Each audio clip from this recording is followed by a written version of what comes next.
And let me make Andres a co-host too. There we go.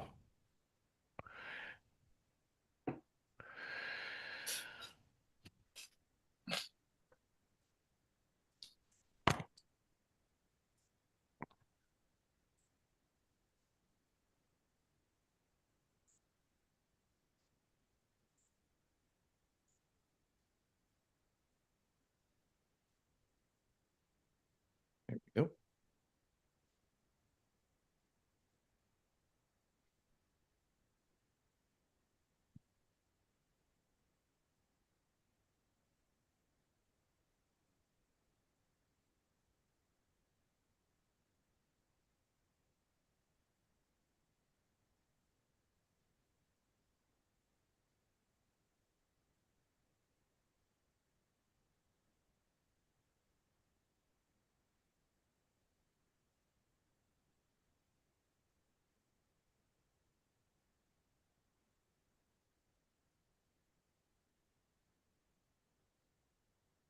Okay, good morning, everyone. Thank you for stepping into Cafe Americana this Sunday, July 13th, 2025. My co-host I'm Professor Kenny, and my co-hosts are Andres Dobriansky and ML Shaw. We have lots to talk about this crazy week of news and politics. I think, though, we'd like to start with Ukraine, talk about what's going on in Ukraine and Russia. And Andres, we turn it over to you. Sure. Thanks a lot, Kenny, because I'm on the road right now, so different location, but still doing a bunch of interviews. It's a busy week of also information about Ukraine. We started last weekend. July 4th weekend was the first time, for those not paying attention, the first time that President Trump had gone 4 straight days criticizing Putin in some way, and that ended with the BS remark that you can't trust Putin because everything comes out of his mouth is BS, and I'm not quoting directly, but he did use that word. But everything from 4th of July on had been, because there was a July 3rd phone conversation with Putin, just reflecting the frustration by President Trump.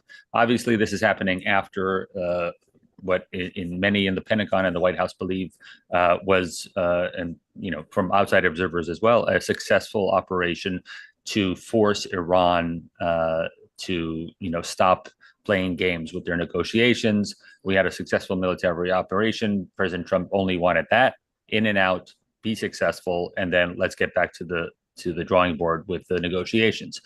Similarly, he has had zero response from the Russians, as much as he's bent over backwards. Every time there's a question about what's happening over in Ukraine, it's always that the Russians and Ukrainians need to do more. He's always said both sides. This is the first time he's really talking about how Russia has stymied him.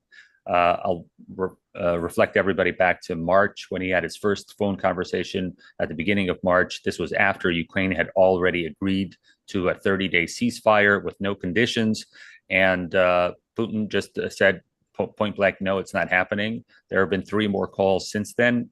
Absolutely zero budging on the Russian side. And so Trump is done with the BS he's getting out of the Kremlin. And we see that reflected in 2 things. One, Senator Lindsey Graham has had a bill to up the sanctions on Russia, because you need to update your sanctions regularly on specific businesses, because after about a year, whether it's Russia or another country, they'll figure out a way to work around. So we need to update the sanctions to target the new companies that have been put in to avoid the sanctions against the old companies. And that's a serious bill that has 87 co-sponsors in the Senate. That's basically ready to go without any objection.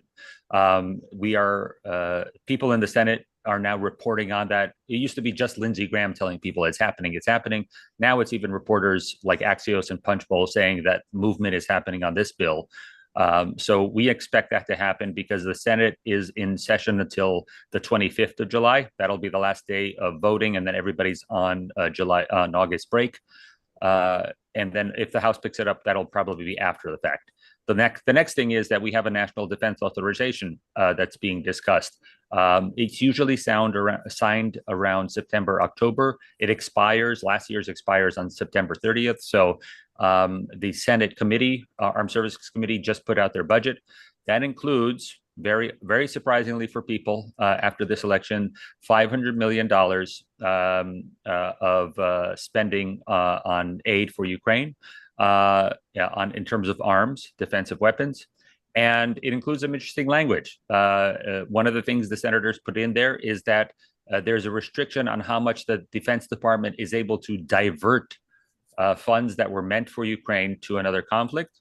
Obviously, this happened after the Pentagon under Pete Hegseth decided to play some games, as far as we know, possibly not even telling President Trump that he was doing this. And then the second thing is while Ukraine was doing operations in Kursk, so they were over the border into Russian territory, that was the moment that United States decided to pull the plug on sharing information, targeting information and radar information with Ukraine, which ended in many lives being lost and Ukraine pulling back on its positions.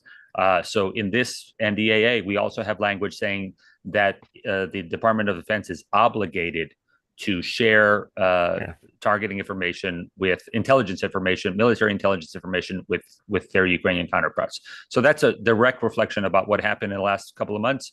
And we'll see. Again, we only have voting until the end of the month, Kenny. So we'll see what's able to happen this month. Yeah. Now, what do you think about the onslaught of the drone attacks by Russia in the last couple of days? They're pretty massive.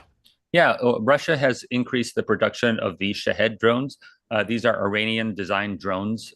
They stand about a person and a half tall, so pretty long.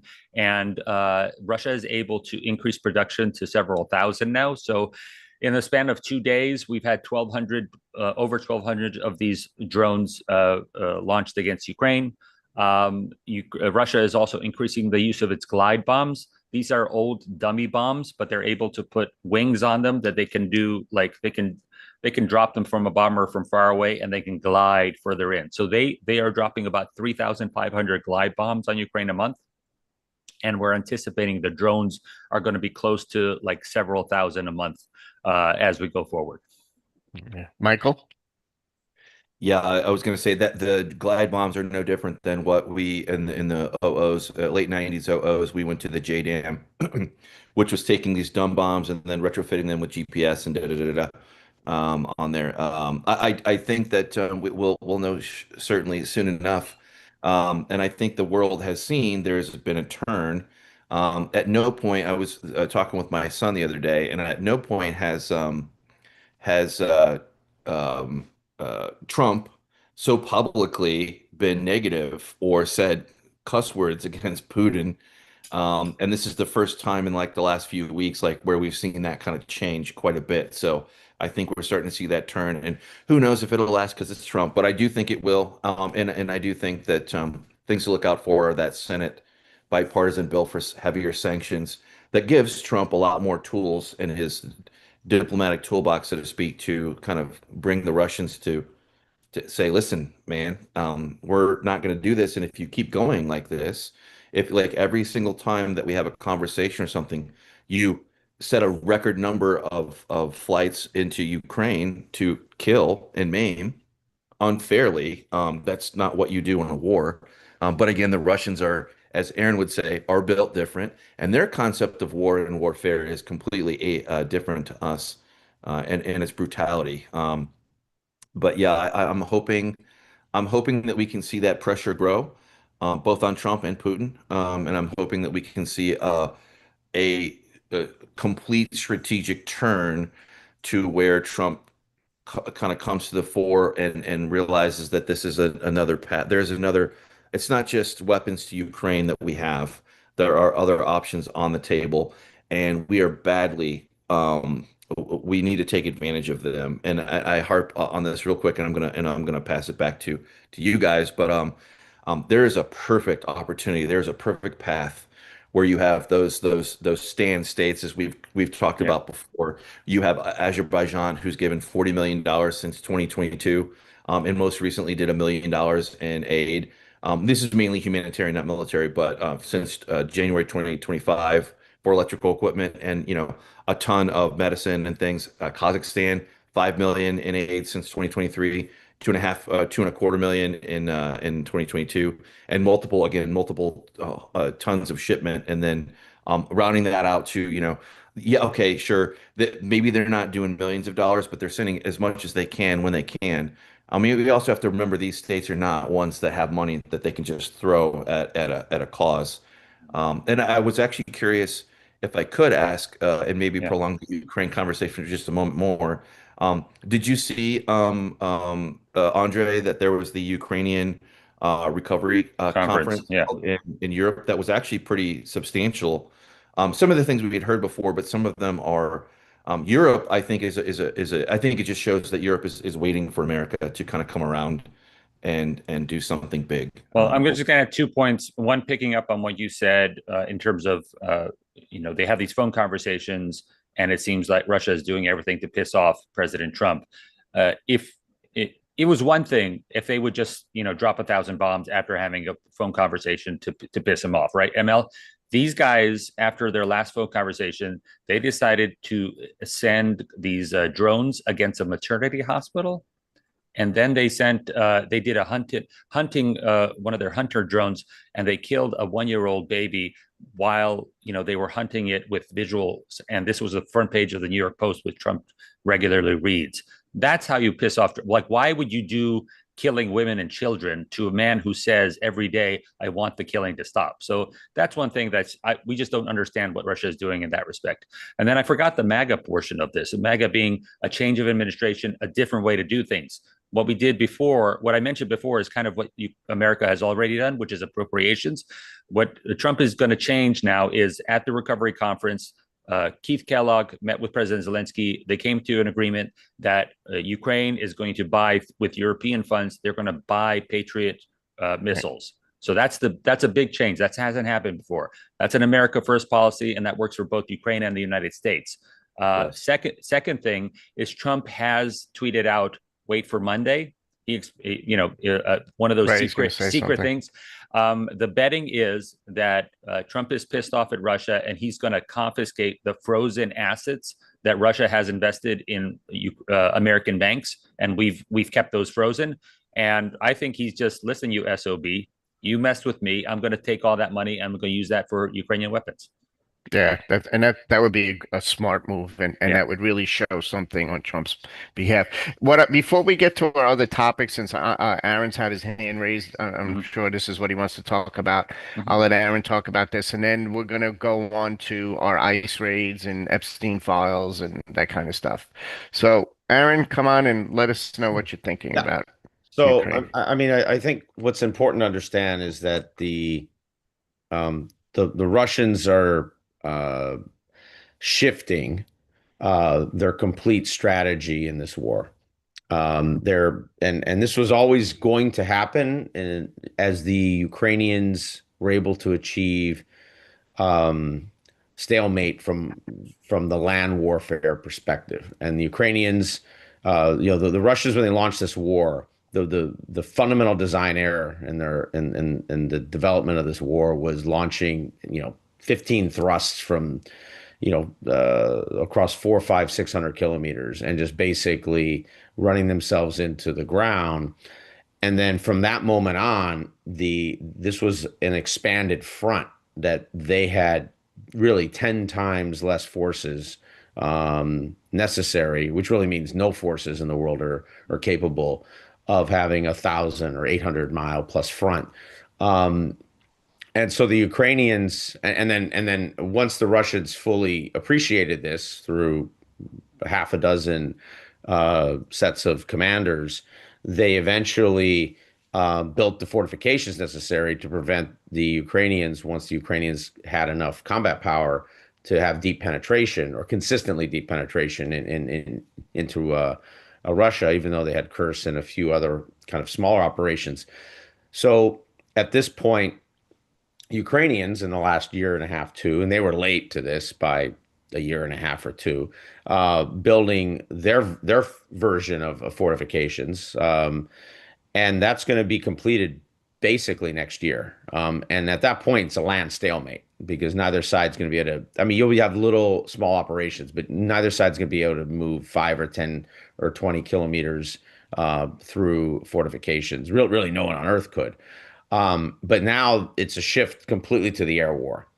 And the Russians have chosen to take their air control. They never have air dominance because that's not their strategy as an air force. They're not designed for air dominance. We're designed for air dominance primarily because we had such a deficiency in land forces during the Cold War. So we had to pick. It's evolution, right? We had to pick a Darwinian advantage, which was air dominance. So the reason that's important is the Russians chose not to sacrifice all those critical planes that they have to actually sustain air control over the war in Ukraine, which has given the Ukrainians a huge advantage, which is really why we've shifted to this drone war in the end. But the reason I'm bringing all that up is that that leads us into this next phase of the Russian campaign, which is in essence a targeting of the 50 largest Russian of the Ukrainian cities. And this is complete civilian targeting. So this is a Syrianization of the war. So at this point, it's really a depopulation strategy of central Ukraine, because what the Russians have figured out is, look, there's no way we're going to take all of Ukraine. There's no way we're really going to take central Ukraine. But if we can make it, you know, unlivable, we can distort its economy. Then when we finally have to do a deal, we're going to do a deal from that position of strength, which is basically an occupied eastern Ukraine, because the Russians will not stop until they occupy all four oblasts in the east. That's just period. That's fundamental. And they don't care what Trump does, take the 300 billion, make funny faces at them, give the Ukrainians all the precision weapons under the sun. They're not stopping till they get all four oblasts. And the Ukrainians have known this, for a decade, basically. And so that's fundamental to the Russian strategy. The Russians are now amplifying this war of the cities, and the war of the cities are shifting. This is, I think, the key point is that the Russians are building this stack of destruction, which is built on their ballistic missiles, their cruise missiles, their advanced, intermediate, and lower end drones, their glide bombs, which we were talking about. They're called CABs, KAB, and they start at 500 kilograms all the way up to 3,000 kilograms. So imagine it's almost a 7,000-pound bomb, and it's unstoppable. I mean, these are basically block destroyers. And now it's moving to the final phase, which this is a big deal because of how much inventory the Russians have. So there's a rocket-assisted artillery. It's called OF-39 Krasopol. I'm probably pronouncing that wrong, but Andre can correct me. And this is think of a standard piece of artillery being fired, and this allows it to double, in some cases triple, in its distance. And this is really for those of you that have ever heard of Grozny during the Chechen War, this is the Groznification of this war. So their goal is to turn every city they can into Grozny, because then that will obviously, people aren't going to stand around and live like that, right? You're going to see 75% of the population move. And you'll have massive depopulation. For every two people who leave a place in Ukraine, one is an internally a displaced person, an IDP, and one leaves Ukraine because they have ties and networks to Poland, other places, etc. So that's what you're going to see. You're going to see this huge wave. And I think the Russians have some target of like 5 or 10 million on this. I don't know if that's possible, but I think that's what they want to do. And I don't think they care about any of the quote unquote repercussions of this. And this is going to test Trump's resolve to either just throw his hands up and say, well, there's a red line, and I've given you all the toys, I can give you all the weapons, everything you asked for. Ukrainians, Europe, I can pass it through you. I can do a shell company version of this. I can take the Russian assets. I can, do all this stuff. But that's it, right? We're not going to go fight in Ukraine for the Ukrainians. And I just see that this is the next phase of the war. Now, I will say this, as the Ukrainians have fortifications, and the Ukrainians are really effective at generating adaptive air defenses. Mhm. And so what that's going to lead to is, since you can't stop the cabs once they're flying, you stop them before they fly, or you stop them while they're attached to the plane. So that's going to be the next phase of the air war, is trying to stop the Russian Air Force, both on the ground and as it's starting to fly. This is going to be a big lift, because they're going to have to now start burning through both sides airframes, and that's going to now get pretty strategic on both sides, because the Ukrainians are strategically using these airframes to knock out drones really effectively, and find all these pockets in the air defenses of the Russians to launch these sort of like onesie, twosie, kind of strikes. But now, if we're talking moving to this level of intensity, and that's what the Russians are really good at. The Russians are the greatest intensifiers of war in human history. I mean, they just stack bodies, steel, people, command. They just crunch it together like concrete, and they don't care about what the costs. They don't care about anything. And so now this is where Ukraine's going to have to meet that. They're going to obviously need the support of both the U.S., the Europeans, and themselves, because as you move to this kind of stack of the war, the Ukrainians' war production actually becomes the most important production in this war. Yeah. Because as much as you'll have all the fancy, sexy tools that you can use to sort of give you radar and give you intelligence, the real fight is just very basic, and it's going to be using pretty basic ordnance. And this is going to be kind of the key phase, I think, in Zelensky. This is going to be a key phase in everybody.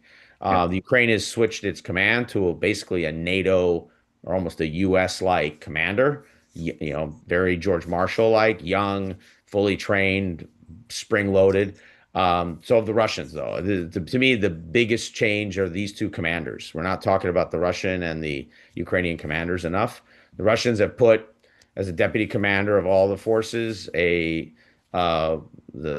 former head of the Rocket Command. That's not like a bug in the software. That's a feature, right? That's telling you exactly. The Russians don't hide things. They don't mask them. They don't do PowerPoint. I mean, they basically just come straight ahead.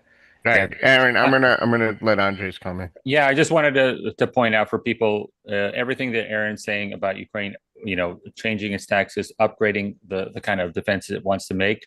It may give people a sign that this is another forever war. But at the same time as Ukraine is doing that, and Trump is increasing this pressure, whether it's more arms, more sanctions, etc., both Ukraine and the United States are still looking for a ceasefire by the end of this year. So I think the whole point of all this is to get to a point where they can come to some kind of ceasefire. And it's really going to be a question whether it's an Israel ceasefire or a Ukraine ceasefire that happens first. I think both sides, both those conflicts, Trump has interest in making sure they come to a close. But it might be towards the end of the year. But Ukraine's intelligence chief just had an interview last week and said we just need a ceasefire this year. There's just too much killing going on, especially the civilian stuff. So we'll see how that happens. But I think Andre, yeah. one quick point here is that Ukraine is not going to, I mean, politically, forget about like what fancy leaders say. Yeah. Politically, Ukraine is not going to give up 35% of an oblast. No. We're talking about a ceasefire. No, I know, I get that, but the Russians are not going to have a ceasefire until they have all four oblasts. Like that's the thing nobody talks about. No one anywhere. Right. I mean, even in Ukraine on the news, everyone kind of walks around this too. I mean, even in Russia, well, if 50-50. Right. This is the whole thesis of the conflict. Right. Is that Russia, I mean, I will give this, Ukraine has a win in that they've contained the objectives of Russia to these four oblasts and Crimea-ish. Right. And so the question is, how do you get to that? And mentioning Crimea, that might be another way of Trump saying, you know what, you want to bomb that bridge, go ahead and do that, and maybe that'll bring Putin to the table. So there's options to put more pressure. But I was just pointing out for people who are maybe worried that this is going to be another forever war, that Ukraine is on board with President Trump. I mean, they said they were okay with a 30-day ceasefire in March. Ukraine does want a ceasefire by the end of this year. we'll just see what it takes to get there. And Kenny, I don't know if just to buttonhole this so you can transition to another topic, but we're going to be talking about foreign policy a lot in this administration because, as you know, Kenny, this is 75% of a second term. That's happened Yes. for every president. It's because the president has almost unlimited power in foreign relations as opposed to domestic. So now that the big beautiful bill is passed, it's not likely that a lot of other initiatives are going to be done on the domestic side.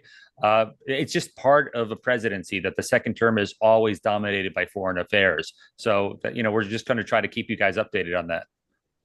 Yep. And I think that, Trump is starting to realize that, he in his first term he got hit with COVID, so that kind of Right. took away that part of the presidency. But this time around, he has to realize, it's not just you just can't go around saying I'm going to make a deal with this one and that one. It's not that easy, Mhm. Plus, you got to put yourself in the other person's shoes. That's why, like, I laugh with this whole Ukraine thing in the beginning. It's like, oh, we just need to get a deal. Well, what about the Ukrainians? What do they want? Nobody asks what they want. And it's just ridiculous, Putin comes in. But listen, back to the strategy here. We can talk all of this military stuff all we want. I always look at it, what's the will of the people on both sides? And I think the Ukrainians have the will. And so we have to arm them. And then if the world is upset about this, if Europe, the EU, NATO, and Trump is upset about this, then you need to get together economically and crush the Russians economically. You got to take the money out of Putin's hands so he cannot have these weapons. He's going to run out. If you strangle him economically, he's going to run out. And you know how I feel about that with And oil and Kenny, stuff like one of the points that Marco Rubio did with the Russian foreign minister when they met in Kuala Lumpur is he was like, we know how many people have died. You have lost 150 Russian soldiers killed a day since the beginning of the year. Like they know that Russia has lost 100,000 soldiers this year. This is what Marco Rubio told Lavrov. He was like, Right. we know how many are dead. If you want to combine all the people killed and casualties in Russia, that's half the population of Long Island. That's insane that Yep. goes on. And that's your point, Kenny, about the will of the people. How do you lose that many people and keep going? Well, Yeah, I and was going to say, eventually he's going to have to go to the upper middle class and the Yeah. oligarchs and get their kids into the war. And once he tries to do that, he's done. Uh-huh. They're not gonna say he's got a way. Listen, the guy's been a magician, Yeah. pulling in, emptying his jails and using the lower class of Yeah. Russian, lower economic class. I don't mean to call them low class, lower economic class of Russians to you know to be his army. And Mhm. and listen, that only goes so far, especially when you're losing 4 to every 5 Yeah. that you send, right? yeah, I was going to So all say right, real we're gonna quick. transition now. Let's transition. Sure, sure. Okay, Aaron wants to make one little point. Aaron, you got 30 seconds. Yeah, so the one shift that is to me most interesting is Lavrov in North Korea, right? So North Korea is all in now. Yeah. So this is and they have a huge amount of combat power, and the Russians are clearly building some type of economic military cooperation pipeline, very much in some ways like the Korean War and Vietnam Wars with the Russians and the Chinese supporting the North Koreans and the North Vietnamese. So I think that's the new wave that the Russians have. They're going to vacuum clean up everybody they can that's, in the lower third half of Russian society that's male, through mostly incentives, actually, to be honest, because Russian life is so difficult. And then the North Koreans. And I do think that gives them realistically 1.5, let's say realistically 1.5 full mobilization years. Remember, they have two mobilizations a year. They have a big one in the fall, a thinner one in the spring. Thinner one in the spring because that was in the old days when there wasn't war. That was college graduates basically going on a drunk fest for 6 months together. I mean, that was sort of like the dirty secret, and like everybody in that society knew. But that ain't happening anymore. And so that's I think they have this year, next year, of full mobilization. So I think this war gets to some place by the end of next year. And at that point, you fully intensified the war then. Yeah, I would just jump in real quick and say, as this has progressed, the line of contact was very thin, 5 kilometers, 10 kilometers, whatever. Like as the line of contact, that's where the battle actually happens. And now, what has shifted is that's not true anymore. You used to be able to get up really close to the line of to the battlefront, if you were a civilian. I mean, it's still dangerous, but now that's not possible because they have these super long range FPV drones, which are going out 40 kilometers out. So you have this big, it's almost going to be like 100 kilometer wide DMZ that you have, so to speak. And even that is, and Aaron just succinctly put up through the air war and the cat and mouse sword and shield back and forth. So by the time we start knocking on December and January's door, the front line and all that stuff, the tactics are going to be changing. From what we understand today, it really is remarkable and notable. So regardless of whose side, but it is completely unlike any. It's slowly becoming our 21st century method of Yeah. conflict and war. But anyway, I'll just put that way. Very, Sorry. very good point, ML. Very good point. Yeah. All right. So we're going to transition now. ML, I'm going to ask you to take the next topic. Did we want to talk about ice raids or did we want to talk, what do you want to talk about? Yeah, we could do the ice raids. Yeah, real quick. That continues on, and you can debate upon which polling you want to do or not or whatever. But essentially, the biggest thing that happened last week was there was a an ice raid on two cannabis pot farms in California. The two big California verticals, which are part of their state legalized monopoly or state legalized marijuana trade. And when ICE went in, I think they snagged around 200 people, but they snagged around 10 or 10-ish or so, 8, 9, 10 unaccompanied or I think 12 children, 11 children, Right, minors. 9 of those were unaccompanied minors. So these are children that are working these pot farms that are also undocumented or illegal, whatever you want to call them. And then you had Gavin Newsom kind of like taking these raids and putting it on the big screen, like from KTLA, and trying to make a bigger production out of this. When once again it kind of steps into the trap of like nobody wants to see, like, you actually want ICE to do these things and find children. Um, Adults, that's another thing. But when you have kids, and that it just looks really, really bad. And this is indisputable facts for the thing. But I think Newsom kind of came out, and he's in this new weird quasi podcast, quasi 2028 front runner type thing that he's doing. He went to South Carolina and all this, so he's out there politicking for whatever reason, and he just seems to be on the forefront of that. But ICE raids continue, primarily LA. I know that it has substantially impacted the day-to-day life, not in all of LA, I would say. I don't think that's fair, but I think that it is fair to say in certain portions and neighborhoods, they're absolutely quiet when it comes to people kind of coming out. And I think lastly, I'll lead off with this. I believe that there was a federal court ruling saying Yeah, that Friday. yes, yes, saying that ICE was no longer able to go into like Home Depot and some other specific locations to do their detainment, or to do their to question people and ask them if they, hey, where's your papers, where's your ID, where's your, who are you, da da da da, that thing. So that's on the bubble too. But I'll It's leave kind it. of it's kind of what happened with stop and frisk, because ICE was basically, they couldn't prove in court to this judge that they were stopping people outside of the fact that they looked like they were from south of the border and they had maybe an accent and they were speaking Mexican or speaking Spanish, sorry.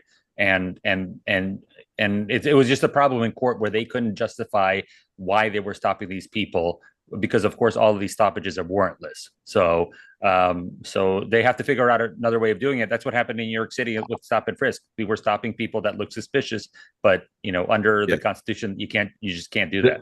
I don't think that injunction is going to last long, and I Yeah. only say that because Many people don't know this, but your Customs and Border Patrol and ICE, there's a 100-mile border that goes inland into the United States. Mhm. Those federal police have extra powers that they normally wouldn't have, and that it goes all the way around. And it also includes ports of entry like airports and things like that Mhm. too. So like you'll get this big kind of bubble of 100 miles in like St. Louis, say, or whatever. I'm just making this up, but or Chicago. So I don't know that they're going to be able. I think that's going to be. I think that's going to be a temporary pause on their operations because they do have things. And this might be another bell ringer that goes all the way up to the top of the flagpole. They're in. But I also would mention too, as far as due process goes, if you're on that border and they already have enhanced ability to do law enforcement activities related to their core mission. Even if you're a Visa card holder or whether you're legal or illegal, it doesn't matter if somebody from ICE or Border Patrol ask you questions, you don't really have a right to not answer them. And if they find out later, of course, how that interaction happens, that's debatable too.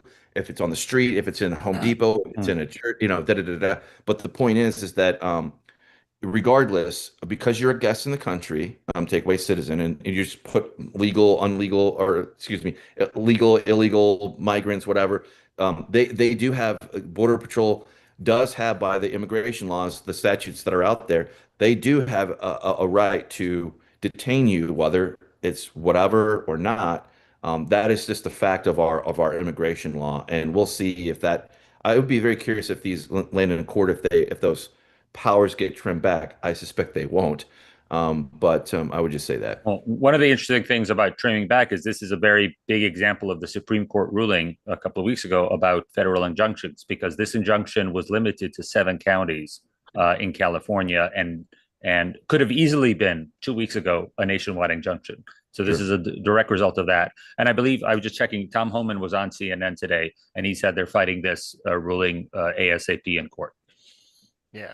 I'm going to transition a little. I'll stay with this, but I'm going to talk about Al alligator Alcatraz, Oh boy. right? So we saw Trump do a tour of it with DeSantis, right? Mhm. They showed the jail and everything. So then Debbie Wasserman Schultz uh, just did a press conference because she toured it, and I found it hilarious because what she described was actually a jail. She's like, they're put in cages. They have they have a little sink. They don't have privacy. I've been in a holding cell. Yes, that's correct, Debbie Wasserman Schultz. That's correct. That's what happens when people get detained and they get put in a holding cell. You're in quote unquote a cage. Of course, she's trying to make it seem like you're putting in like a doggy cage. You know what I mean? Like you're on all fours in a cage, which is obviously not true. And you have a sink. Do you have a toilet? There's no privacy. I've been in jail with 20 guys at a time. It happened to me twice. Never convicted. And and that's what happens. If you have to go number two, you're going to be taking a squat in front of 19, 20 guys. That's just the way it is. So the unfortunate thing, obviously, is, people that are hardworking that get scooped up in these things. But listen, if you're illegal, then we got problems and we got to figure this out as a country. And I'll just give you a little anecdote, which is nowhere near what we're talking about here, but just happened to me the other night on the road. I was in Iowa, it was pouring rain. So Jackie was in the back sleeping, and I had Shakespeare next to me. Um, in the passenger seat, and we're driving, and the rain got so bad that I was losing visibility. So I saw a Love's gas station up ahead. So I pulled off, pulled into the Love's, and I was tired anyway. I said, all right, we'll just stay here. And it's torrential, pulled into a slip, torrential downpour, and went to sleep. And next thing I know, I hear tap tap on my driver's side window. and I'm out of it, but the rain had stopped. So I'm hitting buttons to try to get the window to go down because I took my keys out of the ignition so the battery wouldn't be working. So then I'm looking for the key. Finally, I get the window down, and it's a police officer. And he was a sweetheart of a guy. And he was like, "Is everything all right?" And I'm like, "Yeah, we just pulled over to take a nap, and it was torrential, we couldn't see." And he's like, I said, "Why, is there a problem?" And he's like, "Well, that we've had reports of people wearing clown masks with guns in this Love's parking lot." And I'm like, yeah, I felt like saying, "Hide the clown mask, hide the clown."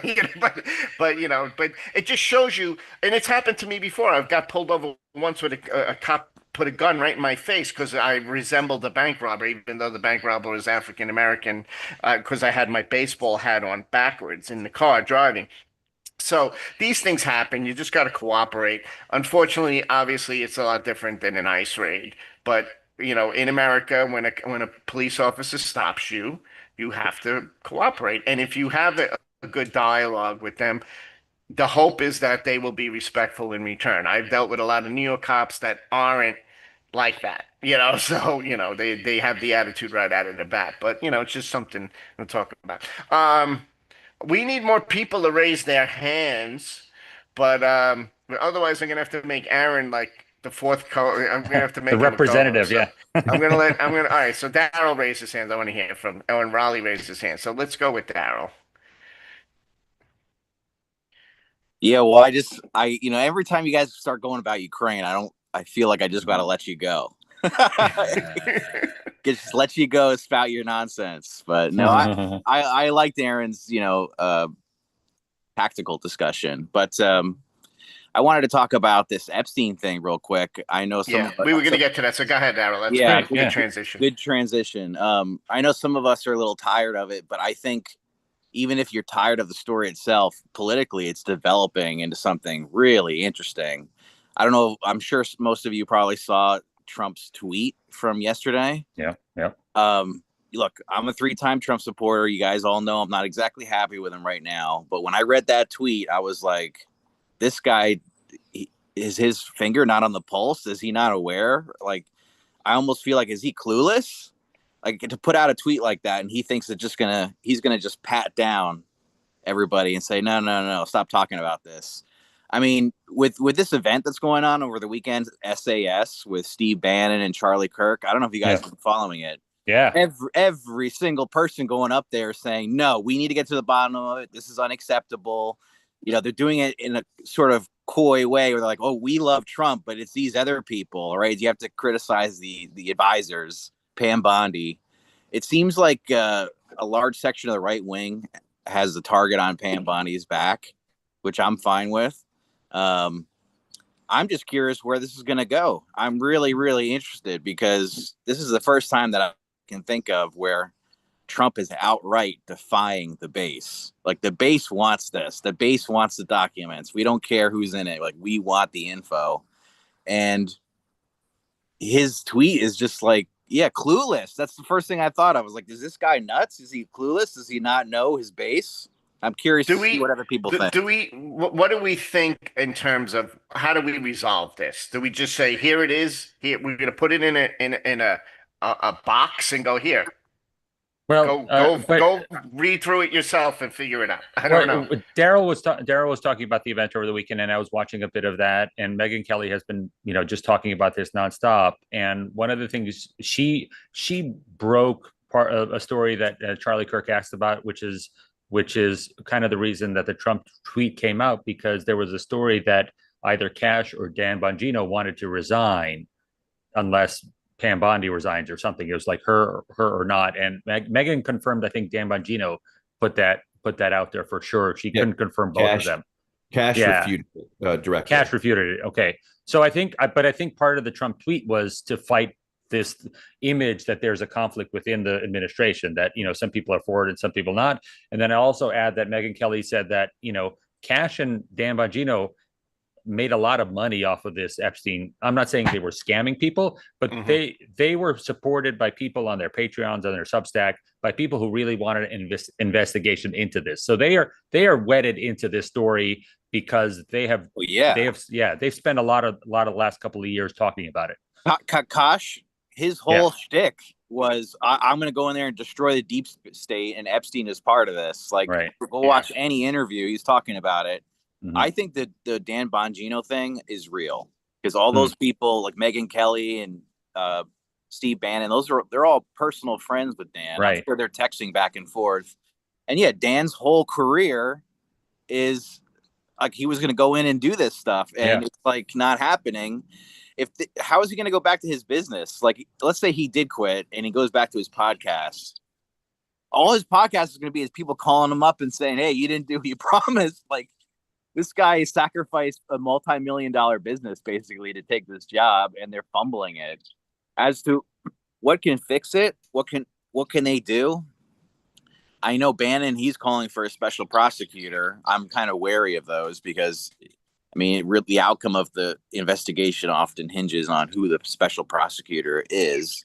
But no, they need to release information. Like, I understand there's probably people in there who are going to get caught up into it that did nothing wrong. But that's what the DOJ and the FBI, they have to go through the evidence and explain it to everybody. They have to present a report and say, hey, yeah, there's these people in it, but they didn't do anything wrong. But here's some other things that we don't know about or whatever. Like, they got to be more transparent, obviously. Yeah, they back themselves into a corner. Yeah, they don't. It's clear to me they don't actually want to do any of the work. They don't of explaining the case. They just want to be like, well, let's just move on from this. Well, they just realize. I'm sure they're realizing now. Just trying to sweep it under the rug was not the right strategy. I think one of the solutions is they got to get Dan and they got to get Cash and they got to get Pam in front of cameras and they got to explain whatever whatever the narrative is or whatever that is. They got to press the flesh hard. ML, they said that Charlie Kirk and Megyn were like, they would like to see a press conference where they answer every question. I think it's not a press conference. I think they need to do like when they sent Hillary Clinton out to talk about Benghazi. You sit in a congressional hearing, you pick if it's the Senate or Congress, and you stay there for 10 hours. And but you give them a couple of weeks to prepare so that both sides have every single question and answer ready, and you just hammer every single thing until there's nothing else to ask about. Yeah, and to piggyback on I think that's a good strategy. Yeah, for the special counsel, that would be the absolute worst path to ever pursue, because all you're doing is you're elongating the thing, and it's a bomb. You're just saying, oh, let's just pack this bomb up again and just ship it to ourselves in the future. All right, we're gonna bring Raleigh in now. Yeah, I kind of agree with what Daryl was saying. I feel like this was the first time where it was very clear Trump had no intention of running again, or what, basically he can't run again, because that text yesterday, that truther or whatever he calls them yesterday, was just it showed such a lack of self-awareness for all the things that he seemed to be very in touch with, and he seemed to have a good grasp on the tone, the mentality of the people outside of Washington and New York City and LA. And this is something Trump just really, really understood really well. And it was like, and all of a sudden he was like, nah, you know what? Fuck it. I don't really I'm sorry, I didn't mean to say that, but he was just like, I don't care what y'all think, what y'all's opinion is. We're not going to pursue this anymore. Just let it go. We're moving on. Yeah. Yeah, it's like I don't think Raleigh, do you think they should they have like a congressional hearing and just get it all out there and be done with it? I don't think they're going to, and I don't think that, like, that's the thing, like that's the thing about these conspiracy theories. There was a warrant. I mean, not a warrant. Was it called the Warren Commission for JFK? Yeah. I mean, they have these things, and at least on some level in the conspiracy circles, this stuff continues to go on and on and on. And but I don't want them to have a commission where they just discuss amongst they need to have it in public, like what they did with Hillary and Benghazi, and bringing people up. They're not going to do that. They're not going to do that. I mean, it's evident that I mean, I do think they're covering some things up here. And I Well, don't know if it's to the extent that it's been claimed by, many podcasters, but I do think they are sweeping some things under the rug here. And so what are you wanting them to do? Go out there and lie? And I mean, it's I don't think there's anything that's ever gonna, make these people um not keep thinking there's some kind of conspiracy theory here. There's too many big prominent names that have been named, and I just no, I think the thing that kills me though about this is that there is a lot of public information out there, Yeah. flight logs, Hmm. stuff like that. So it's like, what are we all getting twisted about? Now, uh, if there are people, prominent people, I won't mention any names, Alan Dershowitz, but if there are prominent people that are have been, pedophiles basically, then they need to be exposed. This is you can't sweep that under the rug. Yeah. And that's what kills me about like an Alan Dershowitz, because he's the one out there yelling and screaming that there's a list out there, but yet he's also the one that's on the list that denies that he had involvement with these women. So it's like what it's like a crazy world. But he did kind of change his story the next day. He did kind of change his tune on it. When he first said it, he changed it the next time he went on a podcast the next day. He yeah, toned it down, and he said he yeah, wasn't saying that anybody that just because they're on that list they're guilty.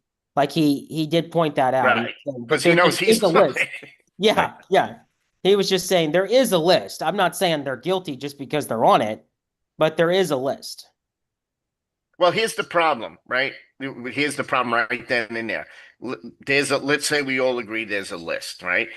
Doesn't necessarily mean you're on the list and that Right. you've done something wrong. Like Bill Clinton has come out publicly and said, and he's in the flight log 26 times, by the way. But Yeah. he says it was all about the Clinton Foundation. Right. Maybe he's right.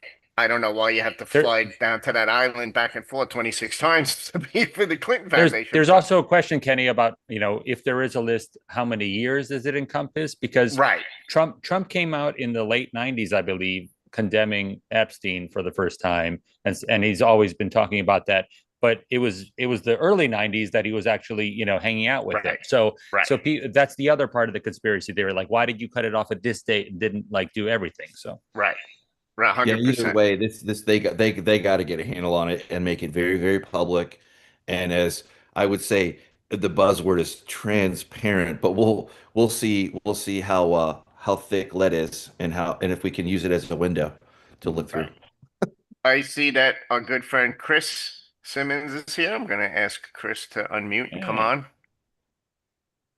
Morning, Yeah, Chris. I finally woke up. Um, yeah, this Epstein thing is well, first of all, it's completely of Trump's own doing.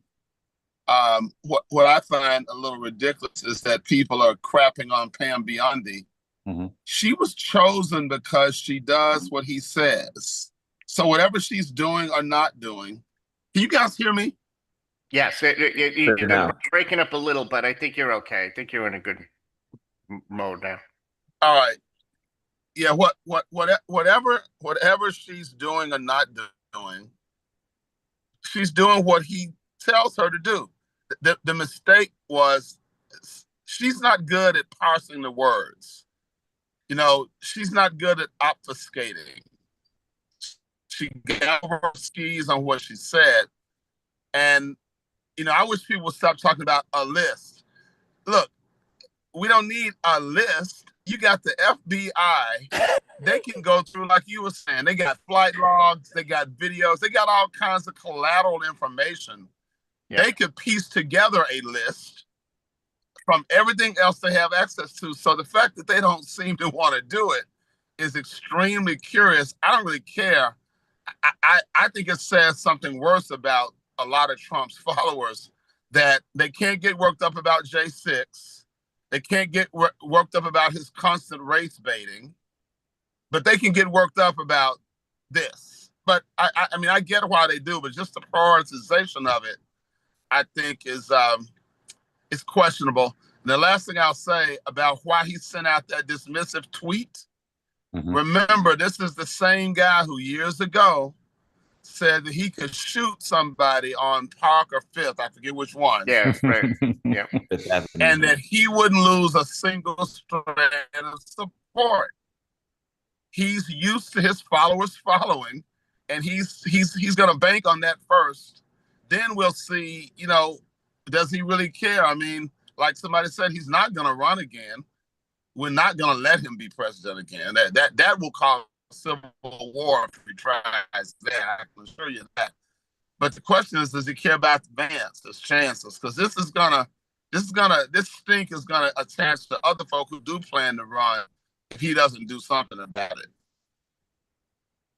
I feel like that truth tweet was more about it wasn't just about Epstein, because over and over he talks about we're one big family, we got to stay together. He was talking about the coalition, and clearly it's not just the Epstein thing. He lost people with the Iran attack. He lost people with some people have an opinion about what he's doing with Ukraine, ICE raids maybe. So it's clear that he's thinking about the midterms and he wants to keep this coalition together. So it's not just the Epstein thing, but because it was a really long tweet, guys. Yeah, well, Yeah. 100%. Thanks, Chris. Aaron's been patient. We're gonna let Aaron let's get Aaron back. speak for 20 seconds. Thanks for all Go ahead, 3.5 seconds. Look, so outside of this Epstein hellscape, which I try really hard, I've tried for a decade now, fairly successfully, of just not knowing 95% of what anyone's talking about in this, which has been fantastic in my own life. It's been just a great thing to do. You just become a better person. When people go there, you go to the grocery store, you come back, we're still talking about it. I mean, it's just like, it's actually a fantastic life strategy. I will say this without knowing, and actually I think I'm probably a pretty good A/B test on this because of that. The narrative's lost on this, right? It's just like you could just tell as an outsider. It's just like, as Chris was saying and others, so this has to go to a special prosecutor, primarily just because the scale and scope of this investigation. And to be honest, you almost ultimately have to blame a combination of, the end of the Obama era, which, fine, presidents going out the door, they're always going to leave, let's just say, some interesting little bomblets here and there. Morning. Trump 1, Biden, and now Trump 2. And I think everybody thought that they could sort of skate their way through this, or there would just be enough, natural evolution of 1,000 other things going on, that this didn't have resonance, right? This didn't have stickiness. And clearly, culturally, it has stickiness. I mean, I think anybody rational would see that, just primarily because of what the criminal activity was, who the victims were, who the perpetrators were, and then also what, the larger system around it was. And now we're there. And so the question is, Trump's best move, actually, if I think any of us were kind of at the advisory level, you have to put it as a special prosecutor, primarily because you could dump it on them anyways. It also buys you 12 to 24, maybe 36 months, because sometimes once these things get going, they just get going.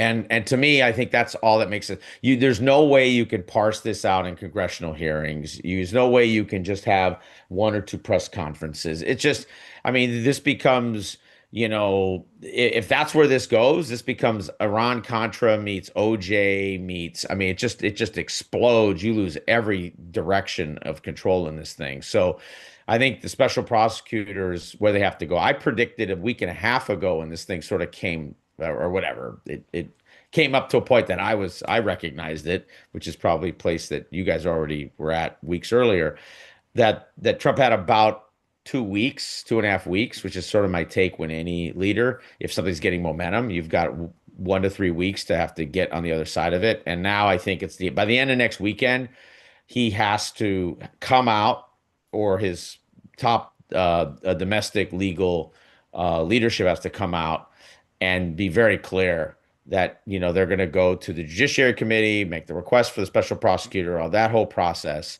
And that'll buy them another week or two after that. But that's where this has to go. And then they'll put a legacy FBI ASAC on it, and away it goes. I want to make one point earlier about the ICE raids, which I do think is important. This will end up as a Fourth Amendment case at Supreme Court.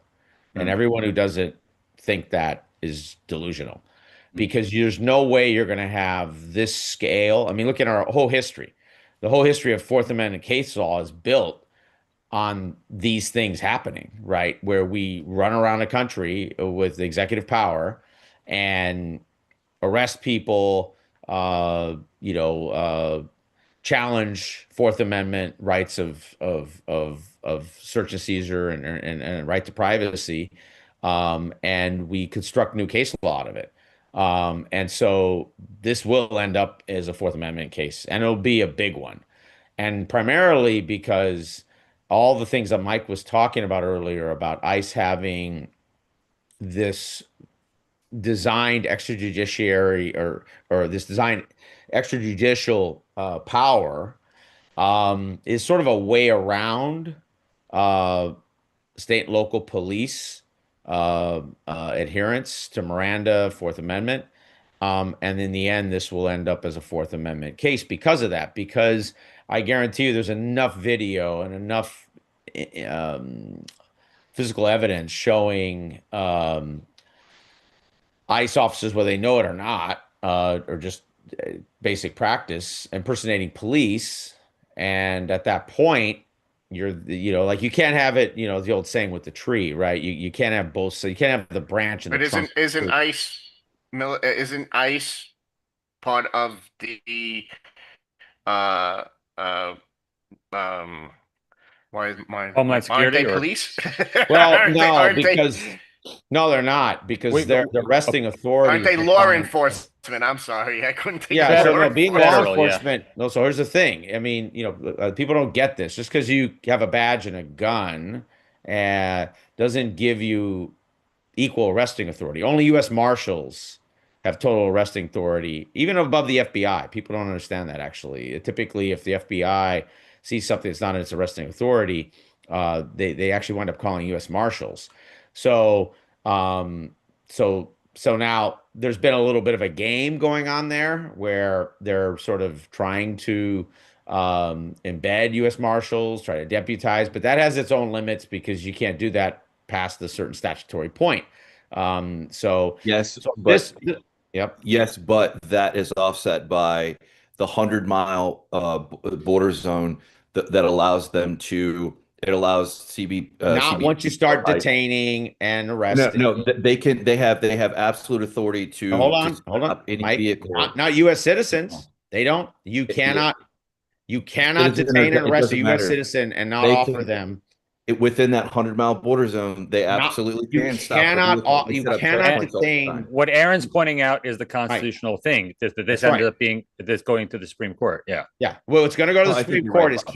can you use the same detainment and unlimited, no statutory rights to Miranda or a defense to a U.S. citizen as you would to a non-U.S. citizen alien? Yeah, let me back up. Let me back up. They can stop a vehicle without a warrant to inquire about immigration status. Yes, they Going can. for detainment, you're right. Going for detainment or whatever, that's a whole other When you're issue. scooping up this many people, you're bagging U.S. citizens. The case will be a U.S. citizen that was detained past and never given any of their legal rights to contact attorneys.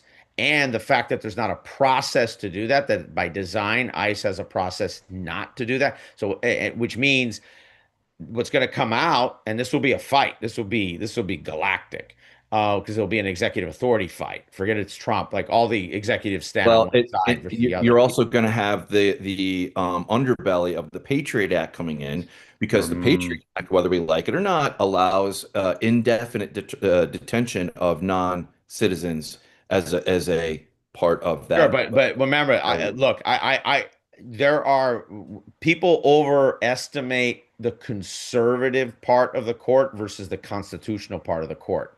It's a big distinction, actually. And I would say it's not like they can just do that with anything. They actually have to cite a national security, Sure. And a at the true end of the national security day, concern to this invoke this that part of the national bill. Yeah. emergency is, I'm telling you, the constitutionalist on the court, and you're going to see it'll be like an 8-1 ruling or an 8-0 ruling. It'll be violent. And that will be a bone crushing. When that happens, I'm telling you, they're walking their way into a chainsaw on this thing. And here's why I think it's going to change, so Aaron, is because we've gone from an $8 billion a year ICE budget to That's right. 175 billion a year 100%. ICE budget. And the issue in my mind, Mike, is for any small government stand out there. Why do people love fight for small government? Is because when you balloon something, things inevitably bite you in the butt. So once they everybody who's MAGA who supports this is on board for the let's deport the illegal or the criminals and all of that stuff.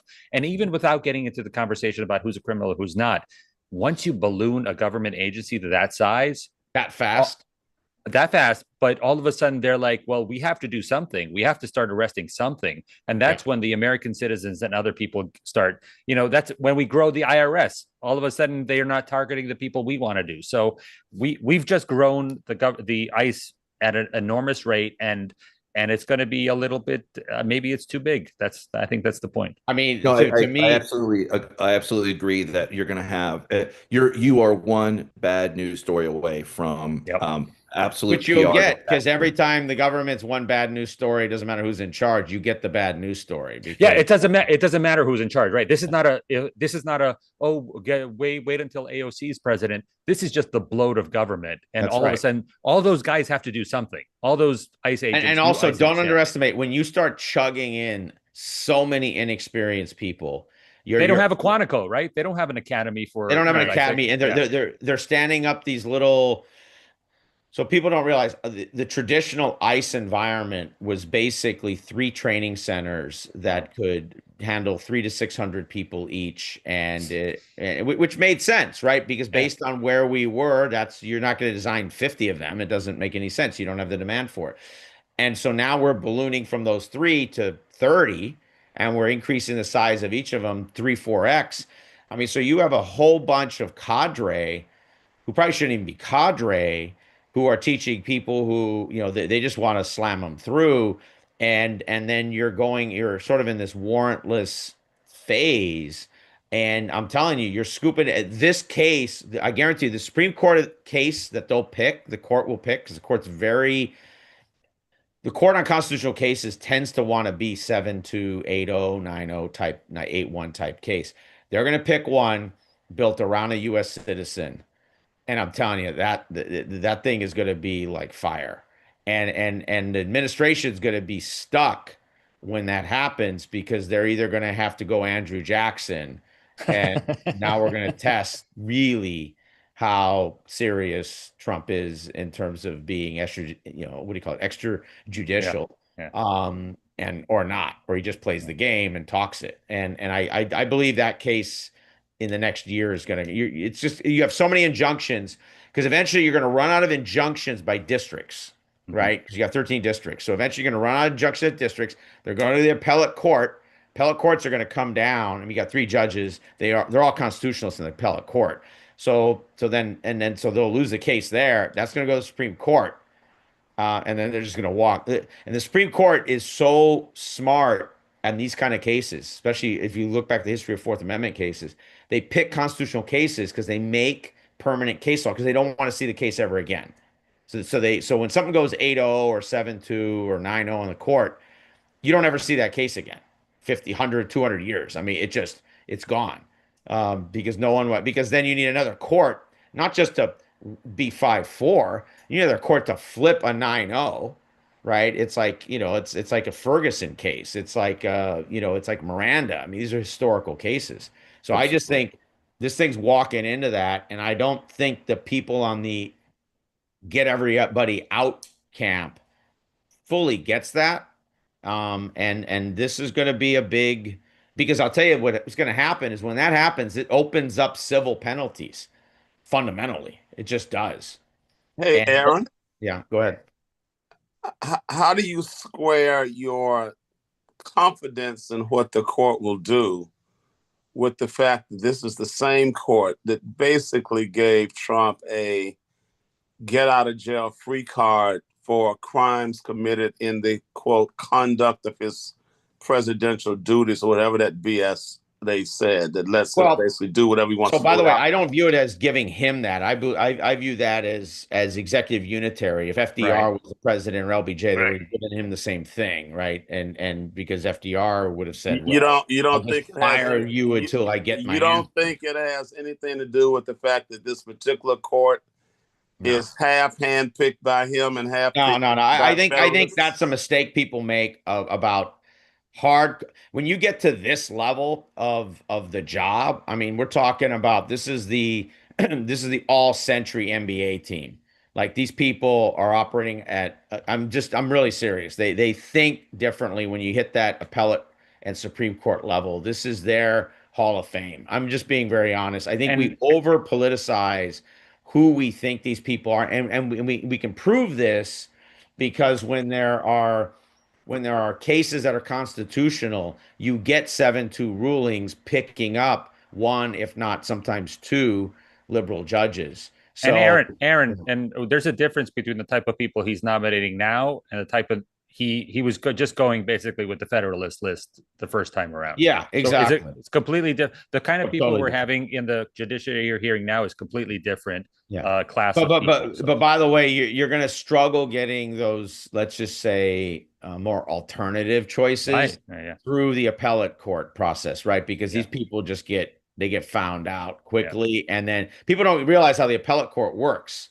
Like it's not like, I mean, this isn't elementary school. Everyone gets to play and have the same amount of playing time and gets a trophy, right? The appellate court is an assignment-based system built on the merit and stability of your cases, meaning how many of them do you get flipped or not. It is a probably one of the most advanced meritocracies in the world. I mean, it is scary. These people get cooked Yeah. on the appellate court where they get dumped the garbage, maritime cases for 5 or 10 years because But they're Aaron, you boneheads. cannot tell me that the court is not politicized when the Federalist Society has been delivering people to the presidents for years based on whether they thought they would either And so is overturn. Lawrence Tribe. And I mean, I'm being honest with you. But I think people look, if someone assigned you, I mean, let's pretend, play this out here, Chris. So you went to, let's say Harvard, Yale Law, LLM, SJD, you kissed all the rings, you got through all the processes to get on the court. And now you're on the court, you're nominated, let's just say by Obama or Clinton, whatever. And you just keep hearing people say, "Oh yeah, there's Chris. That's Biden's guy, or that's Obama," over and over and over again. Like human beings are narcissistic, ego dominant. The number one thing you don't want to think you are is punked by someone else. And so they establish independence. Now, I'm not going to say that they don't have their own view of executive authority and power, and that's shaped by that wasn't shaped by their view of politics or their view of how politics and the law interact. But I separate that. I make a very big distinction between that and constitutional cases, right? Because here's the problem with constitutional cases and the court. If you have a flimsy political constitutional case that's 5-4 or 6-3, and it gets overturned in another 5 or 10 years, then that's a permanent stain on your constitutional record. And that's their Hall of Fame record. Like they view having. So how does Roe v. Wade happen when Comey Barrett lied and said that she considered it settled law and then voted to overturn it? Well, that's Explain not that. lying. I mean, the case in front of you. Or she Look, was evasive. yeah, I mean, look, every time we get a change in someone making a decision, we call them a liar. That's dangerous, She right? Because said it was settled law and then she reversed it, Aaron. That's a lie. it's not a lie. I mean, if Not the a lie. case in front of you is a different case, It and that wasn't a was different case. Roe Cases v. are a Wade wasn't a snapshot. different case. It was a different view that she Cases said are a was settled. snapshot in time. All right, we both expressed our view about that. I'm not going to say anymore. I think this Yeah. court is corrupt in its origin. Okay, well, it's a court we're stuck with. Agreed, but it can still be corrupt in its origin because Okay. it comes off of Federalist Society lists. Okay. So even if we take all that in, there's been enough cases where you've gotten 7, 8, 9, 0, especially constitutional cases. And we can't say that they're corrupt on those ones unless all the liberal judges are corrupt too. And it's a great big super conspiracy. And it's Epstein.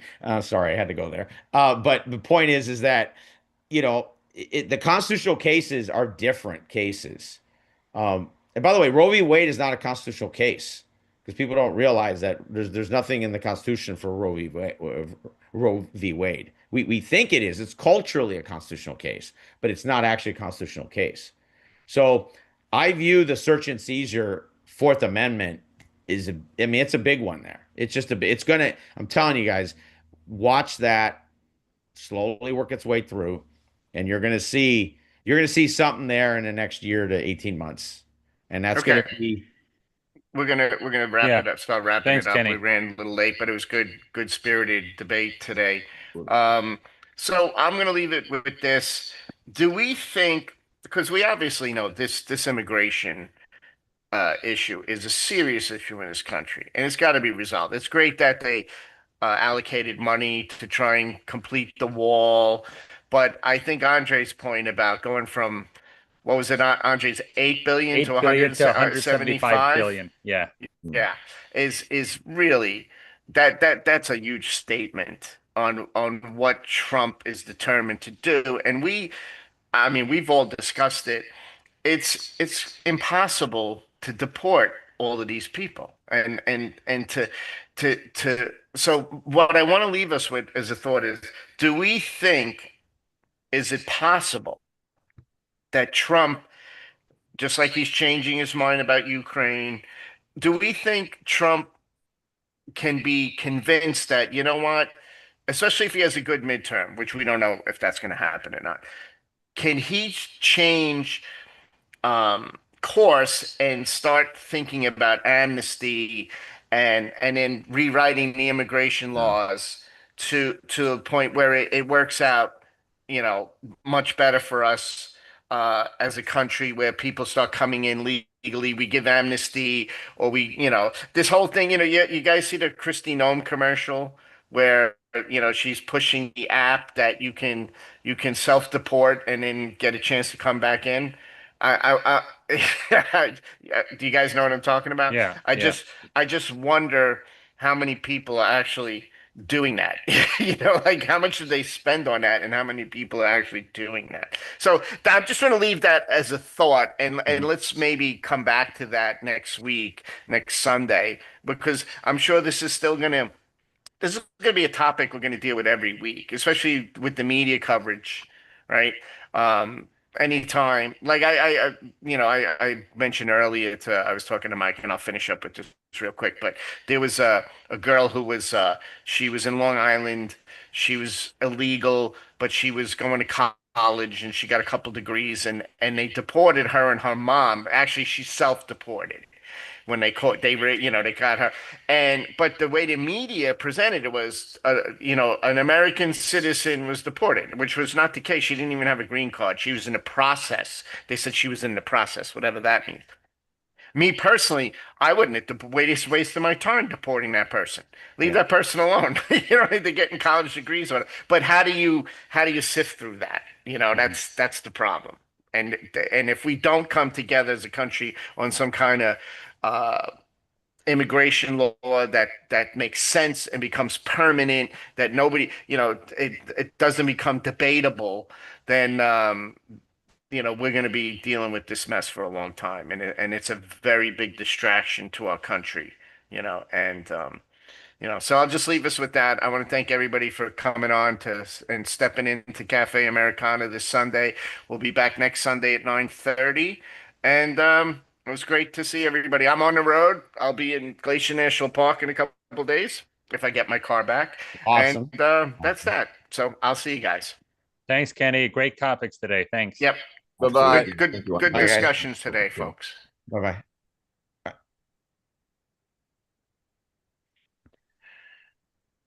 I'll leave this up if you guys want to chat with yourselves. I got things to do, but I'll leave it up if I you gotta guys check want out of to. my room, so I'm gonna stop the live stream, but you guys can keep doing what you're doing if you want. So I'm that's doing fine. my I'll leave iron it up and then